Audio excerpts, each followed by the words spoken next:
Hello everyone. Today I would like to explain about creating APIs using pure Django features without using any REST framework, because there are actually lots of different ways to create APIs and I was quite confused when I was working with a Django project, because there were different options like using view classes like view, which is in the Django, and then API view class, which is present in the REST framework, then generic list view API, which also belongs to the REST framework. Then there were decorators like @API underscore view, and then get post HTTP verbs, which also belongs to REST frameworks function based approach of creating APIs. That's why actually I wanted to segregate between a pure Django way to create APIs and then REST framework way to create APIs. In this video actually I will be going through a Django way of creating APIs. Basically there are two different ways to create views: function based view and class based view. I will be explaining these things in the code through the project. So let's start. First of all, you need to install Django and Python. Once you have installed, you need to verify if this is installed correctly or not. In my case it's 2.1.7 version of the Django. Let's create a Django project called Django admin start project. I will call it pure Django APIs. Let's navigate into the project. Yeah, now Python 3, oh no, sorry, let me create a Django app, start app. Let's call it blogs. Let's migrate it, manage.py, migrate. So by default Django comes with the SQLite database, but you can use any database like MySQL, Postgres, anything, whatever you are using for your application. I'm using Python 3 just to make sure that I'm using the latest version of the Python. I've installed Python 2 on my laptop for other purpose. That's why using Python 3 is a way for me to separate between Python 2 and Python 3. Now I can run the server. Python 3 manage py run server. I should be able to run the server, and if we open the link, cool, we have already installed the basic version of the Django application. Now let me try to open the project in the Visual Code Studio. Let me open that. Open Visual Code, open folder. It should be Django tutorials, pure Django APIs. So this is our main project, pure Django API. Settings.py. I will include blogs app inside installed apps, blogs. Yes, so inside blogs, let me create a folder called views. I don't need this view because I won't be using this. Let me delete this file, move to the trash. So inside this view I can create multiple view files actually.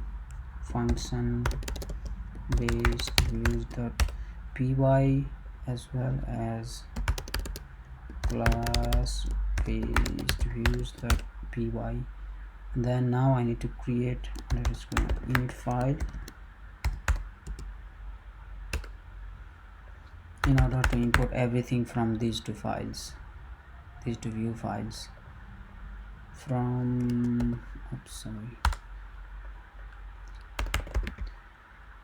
from blogs.views dot function based views, import strict everything from that file. From blogs.views dot class based view, import everything from that file, from class based views.py file. Now let's go into the function based view. So in function based view we have to create multiple functions or methods. We don't need to create classes in order to support get, post, put or delete requests.